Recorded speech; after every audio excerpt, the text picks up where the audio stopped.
हिंदू धर्म में क्यों ज़रूरी है चार धाम यात्रा? आइए जानते हैं, लेकिन उससे पहले आप वीडियो पहली बार देख रहे हैं तो प्यारी कहानियाँ चैनल को सब्सक्राइब करें और बेल आइकन भी प्रेस करें ताकि आपको नोटिफिकेशन मिलती रहे।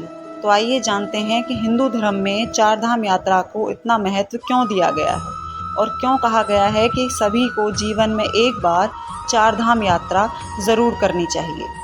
गंगोत्री, यमुनोत्री, केदारनाथ और बद्रीनाथ की यात्रा को छोटा चार धाम यात्रा कहते हैं। वैसे बड़े चार धाम के नाम हैं बद्रीनाथ, जगन्नाथ, रामेश्वरम और द्वारिका धाम। चार धाम की यात्रा करना सभी हिंदुओं के लिए बहुत ज़रूरी है। आइए जानते हैं इसका महत्व क्या है और क्यों ज़रूरी है छोटा चार धाम यात्रा। तो क्यों महत्व रखता है छोटा चार धाम? उक्त चारों ही स्थानों पर दिव्य आत्माओं का निवास माना गया है और ये बहुत ही पवित्र स्थान माने जाते हैं। केदारनाथ को जहाँ भगवान शंकर का आराम करने का स्थान माना गया है, वहीं बद्रीनाथ को सृष्टि का 8वां बैकुंठ कहा गया है, जहाँ भगवान विष्णु 6 माह निद्रा में रहते हैं और 6 माह जागते हैं। यहाँ बद्रीनाथ की मूर्ति शालग्राम शिला के रूप में बनी हुई है, चतुर्भुज ध्यान मुद्रा में है। यहाँ नर नारायण विग्रह की पूजा होती है और अखंड दीप जलता है, जो कि अचल ज्ञान ज्योति का प्रतीक है। केदार घाटी में 2 पहाड़ हैं, नर और नारायण पर्वत। विष्णु के 24 अवतारों में से एक नर और नारायण ऋषि की यह तपोभूमि है।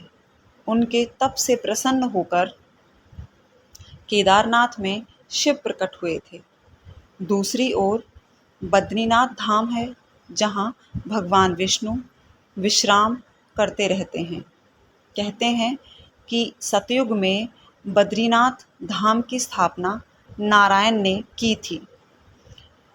भगवान केदारेश्वर ज्योतिर्लिंग के दर्शन करने के बाद बद्री क्षेत्र में भगवान नर नारायण का दर्शन करने से मनुष्य के सारे पाप नष्ट हो जाते हैं और उसे जीवन मुक्ति भी प्राप्त होती है। इसी आशय को शिव पुराण के कोटि रुद्र संहिता में भी व्यक्त किया गया है और ये माना गया है कि इन धामों के दर्शन करने वाले व्यक्ति को जीवन मरण से मुक्ति मिल जाती है, अर्थात वो बैकुंठ की तरफ प्रस्थान कर जाता है।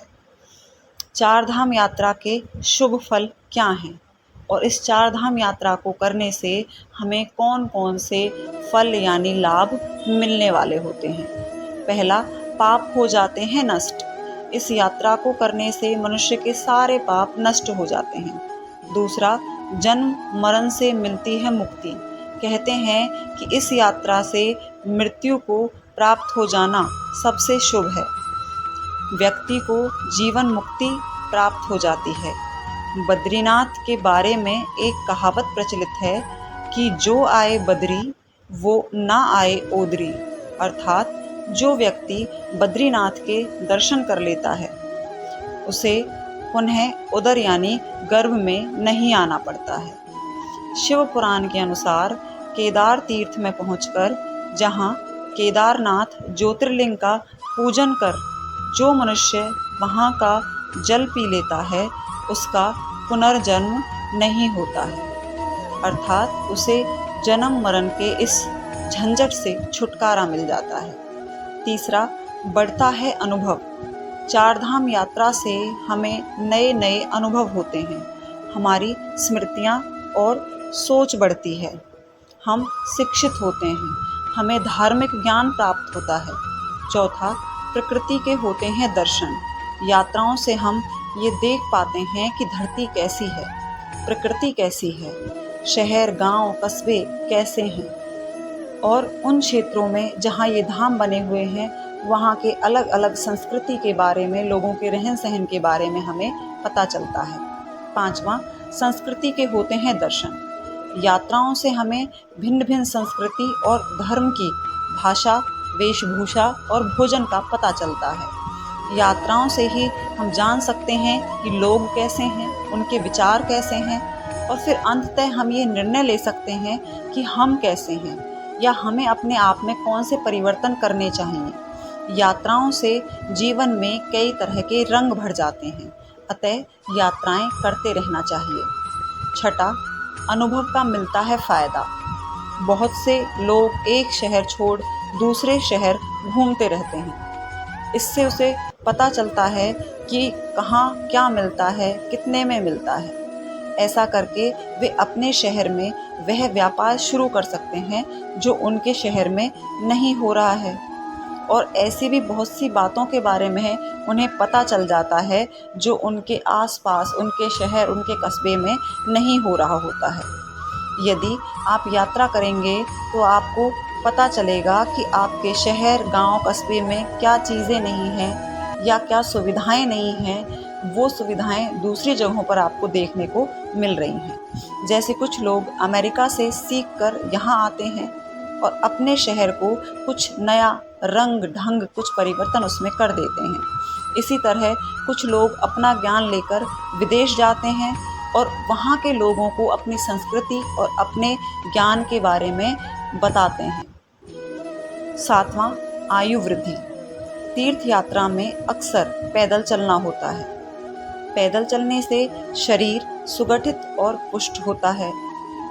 जंघा, भुजा, नाड़ी और मांसपेशियां परिपुष्ट हो जाती हैं। तीर्थ यात्रा करने से व्यक्ति को हर तरह की जलवायु का सामना करना होता है, जिससे उनके चलते उनकी सेहत अच्छी हो जाती है। वो सेहतमंद बनते हैं और नए नए अनुभव प्राप्त करते हैं।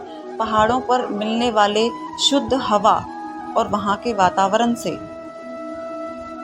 हमारे जीवन का या नए जीवन का संचार होता है और आयु में वृद्धि होती है। आठवां, वंश को जानने का मिलता है मौका।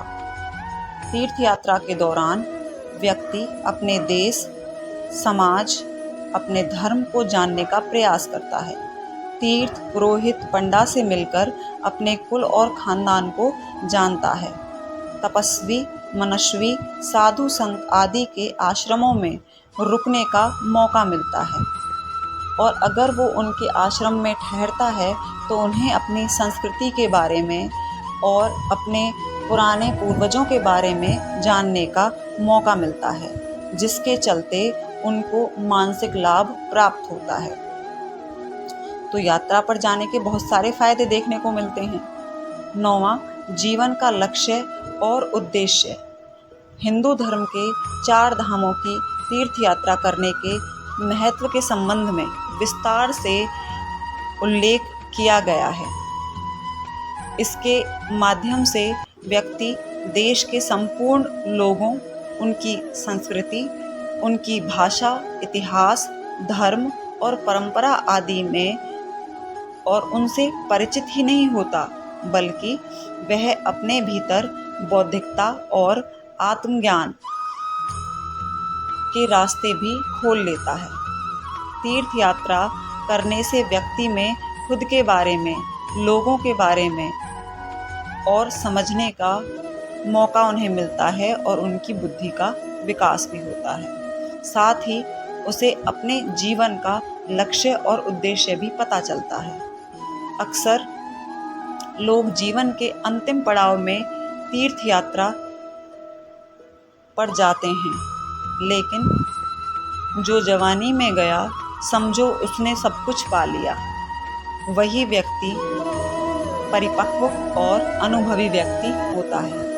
इसलिए कहा गया है कि जब आप सक्षम हैं, समर्थ हैं, उसी समय आपको ये 4 धाम यात्रा कर लेनी चाहिए। तो आपको कैसा लगा इस 4 धाम यात्रा के महत्व के बारे में जानकर? प्लीज़ हमें कमेंट करके ज़रूर बताइए। आपका कमेंट हमारे लिए बहुत मायने रखता है। Thanks for watching and please like and subscribe the channel. Thank you.